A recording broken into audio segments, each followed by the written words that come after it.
Okay, so today I'm going to be looking at this piece called Sinusoidal Triangulation by Matthew Lee Knowles. I think it's from 2013.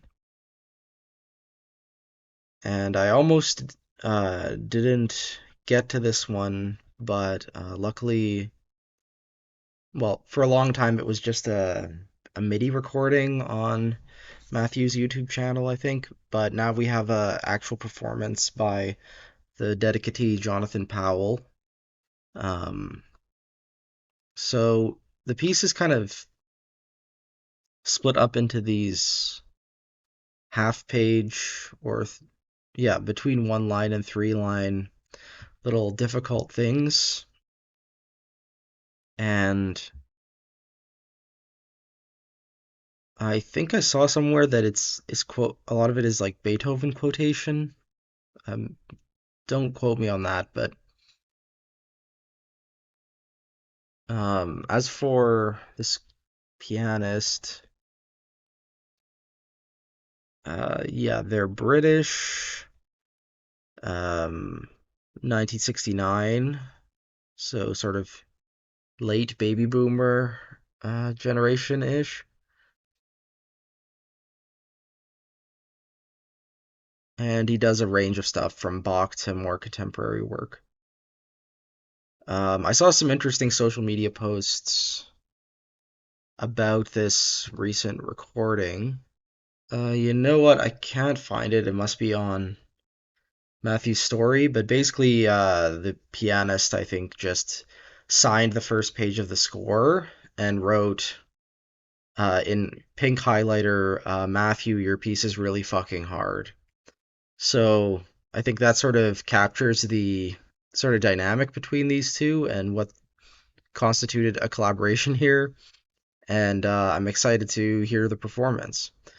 Um, yeah, I mean, I have a link to it in the video description here. Hopefully, you listen along. And if you want to hear my thoughts, I'll be here just after this short transition. Yeah. Okay, so yeah, that was an interesting experience, especially this really powerful performance. I'm struggling to figure out what the Beethoven connection is because it's not explicitly stated what is quoted here.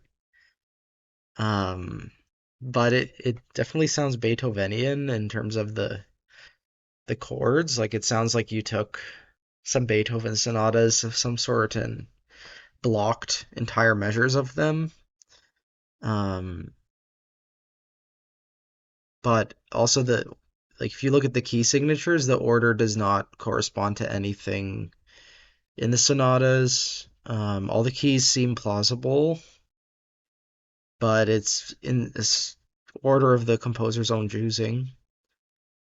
I guess if you really looked at the tempo markings and the key signatures, maybe you could figure out something pretty quickly, but I don't know. If it's also confusing because there's 21 of them and there's 32 sonatas, so maybe I'm completely off track. I have no idea. Um, this was a fun moment, the quasi guitar. But there's almost no technical indications throughout the piece. It's very, um, I guess, bare bones score. Um, there's something kind of like about it that makes it very, like challenging for the performer. Like it's hard to play, but also just um, the way you're instructed to play each section either loud or quiet and playing it lightly, but also all these leaps and having to know all these different tempo markings. Um, and then of course, all these things that don't fit the hand at all. Um, it's very sort of impenetrable, I would say. Also, the choice to just it's in 21 movements clearly, but they're notated in such a way that it's like one big piece. You just get the next key signature after the double bar, and it's very unceremonious about its presentation. It's just like, here you go, here's the 21 things. I'm not even gonna number them for you. Just play them. Um, so yeah, I guess maybe a lot of it has more to do with this pianist that it's dedicated to than something Matthew wanted to express. Like he probably wanted to express something about Jonathan. So I like that about it. Um, it's clearly made for someone who likes a challenge. I believe we are taking a break from Matthew Lee Knowles for one episode. Let me see here. Ay, ay, ay, ay. Yes.